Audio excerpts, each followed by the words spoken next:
Bonjour à tous, bienvenue dans cette nouvelle vidéo.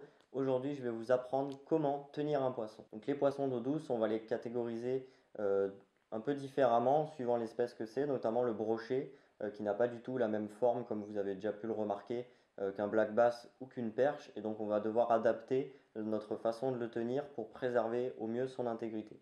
Donc pour le brochet, il y a un moyen, comme il y a beaucoup de dents, il y a un moyen très sécuritaire pour le poisson et pour le pêcheur de le tenir. Le mieux c'est premièrement de ne pas utiliser de fiche grip, de ne pas utiliser de gants. Et on va tout simplement prendre le poisson. Alors j'essaierai de vous mettre un petit extrait vidéo de comment prendre le poisson. Alors pour attraper un brochet, comme vous pouvez voir, ces ouïes sont là.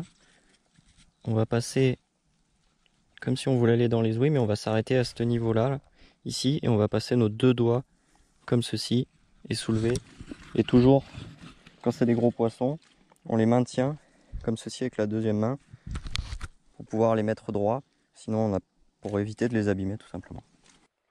Donc les poissons, on essaie de les garder au maximum et vraiment au maximum à plat, puisque les poissons ne sont pas faits pour se tenir à l'horizontale. Donc on ne tient pas un gros brochet à l'horizontale puisqu'on risque de l'abîmer. Donc il vaut mieux le tenir à plat. Même chose pour les black bass, les perches ou les cendres, on essaie de les tenir à plat au maximum. L'avantage des perches et des black bass, c'est qu'on peut les tenir dans la bouche, donc avec un pouce dans la bouche et la main sous la bouche tout simplement. Et on va essayer de les tenir comme ça. C'est beaucoup plus facile à tenir de cette manière-là. Et on va faire la même chose qu'avec le brochet. On va mettre un doigt, ou si c'est un petit poisson, ou une main sous la nageoire anale. L'avantage de tenir les poissons par la bouche, c'est qu'on évite de se blesser nous-mêmes et on évite de prendre par les ouïes. Alors forcément, comme on ne peut pas le faire avec un brochet ou un cendre, on va devoir tenir seulement les black bass, les perches, les chevennes ou ce genre de poissons-là par la bouche. Ça évite de les abîmer et puis c'est beaucoup plus sécuritaire pour nous. Un poisson, quand on va le sortir de l'eau, forcément il va être hors de son milieu, il va avoir tendance à vouloir se débattre. Alors la pire chose qu'on puisse faire, c'est le lâcher. Si vous êtes sur la berge ou sur un bateau, si vous lâchez le poisson et qu'il tombe et qu'il tape contre le sol, il peut très vite s'abîmer et avoir des grosses séquelles de ce choc-là. Donc ce qu'on fait, c'est qu'on essaye de le tenir au maximum au-dessus de l'eau, voire dans l'eau.